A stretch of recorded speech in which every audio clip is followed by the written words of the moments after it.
اقوام متحدہ کا کہنا ہے کہ سن 2001 کے بعد اب افغانستان میں پرتشدد واقعات سب سے زیادہ ہو رہے ہیں،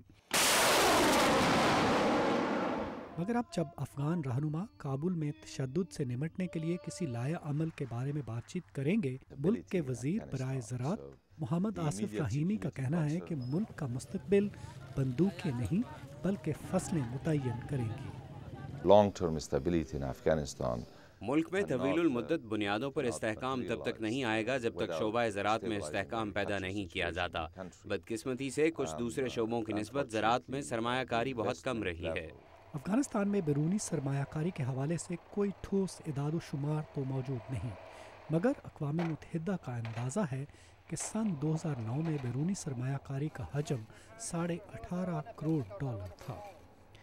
کیٹو انسٹیٹیوٹ سے وابستہ تجزیہ کار ملو انوسنٹ کا خیال ہے کہ مزید بیرونی امداد کے افغانستان پر کوئی مثبت اثرات مرتب نہیں ہوں گے۔ تقریباً 3 سال پہلے تک وزارت خزانہ کو یہ معلوم نہیں تھا کہ 80% رقم کہاں جا رہی تھی، تو میرا مطلب ہے یہ اہم معاملات صرف رقم کے ہی ہیں۔ اگر ان کی صلاحیتوں کی بات کریں تو دیکھنا ہوگا کہ جو رقم انہیں فراہم کی جاتی ہے وہ اسے کتنے بہتر طریقے سے خرچ کر رہے ہیں۔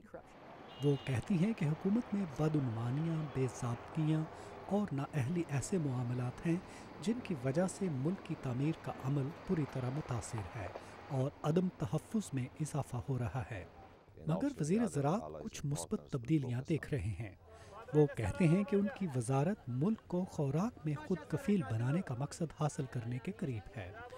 وہ امریکی افواج کے انخلا کے آغاز سے امریکہ اور افغانستان کے تعلقات میں بہتری دیکھ رہے ہیں۔ میرا خیال ہے کہ آئندہ زیادہ توجہ ترقیاتی کاموں اور گورننس کے مسائل پر ہوگی، پارٹنرشپس ہوں گی اور عسکری معاملات پر توجہ کم ہوگی۔ تو شاید یہ ایک اچھا اشارہ ہے کہ افغانستان میں آہستہ آہستہ استحکام لایا جا سکتا ہے۔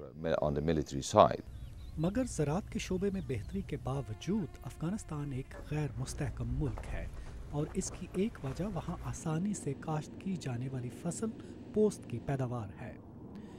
اقوام متحدہ کی ایک تازہ رپورٹ سے ظاہر ہوتا ہے کہ باوجود اس کے کہ پوست کی کاشت ختم کرنے کے لیے افغان حکومت اور بیرونی طاقتیں بھرپور کوششیں کر رہی ہیں، افغانستان میں گزشتہ 2 سال میں عدم تحفظ اور پوست کی بلند قیمتوں کی وجہ سے اس فصل کی کاشت میں مسلسل اضافہ ہوا ہے۔ شان مرونی کے ساتھ ندیم یعقوب، اردو VOA۔